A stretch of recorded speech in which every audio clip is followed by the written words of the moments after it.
first thing I did to build a music marketing agency back in 2016 was hire a team of virtual assistants to meticulously and manually mine through Musical.ly, deliver me social graphs of every user above 100,000 followers.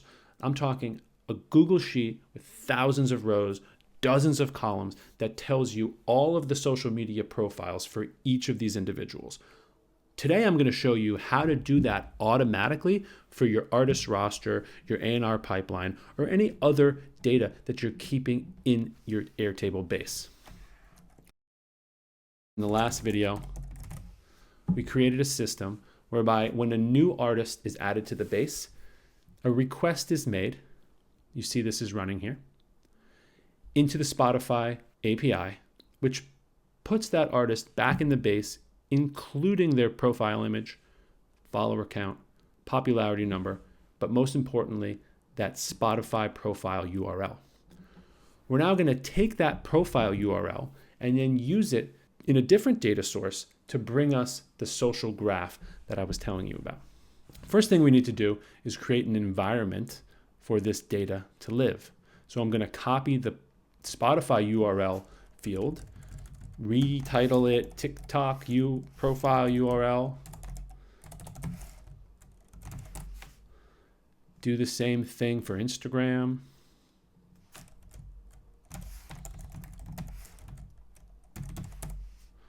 For purposes of the demo, I've already done this. So we've got TikTok, Instagram, YouTube, Twitter, Apple, Amazon, Soundcharts, and the UUID from Soundcharts.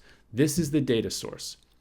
Now, if we come into the Soundcharts API documentation, you're going to see there are two endpoints. The first one allows you to search based on the platform URL, which we already have, and that returns for you the UUID, which then you're able to use in the Get IDs request, where if we insert an artist UUID, it then delivers us the social graph that we can then map directly into our Airtable base.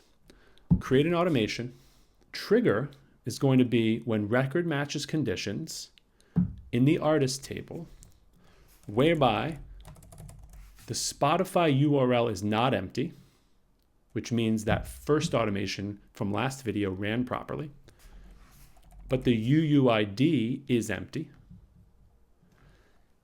and then run a script.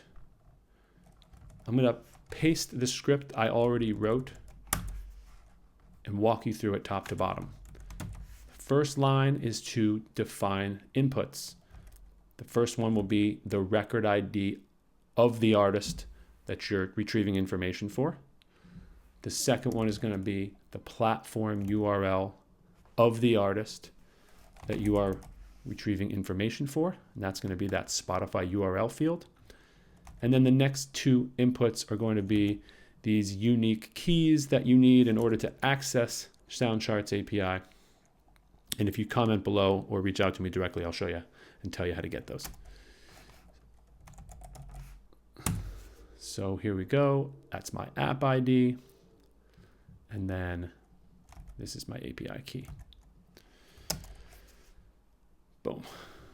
The next step in the script is to construct the API request URL. So it's essentially the information that you're given plus the platform URL that you have stored in the base. Then you make that request to the search endpoint. You format that UUID and URL. You use the UUID in the construction of the API URL for the second request into the Get IDs endpoint.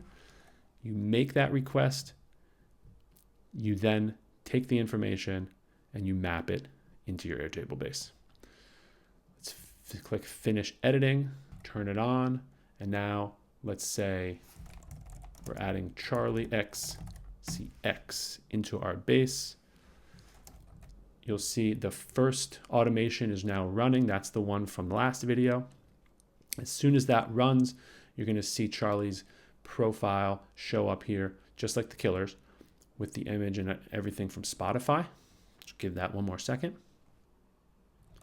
And now you'll see that second automation that we just created is running, which is going to automatically populate the fields we created for Instagram, TikTok, YouTube, Twitter, Amazon, Apple, and so on and so forth.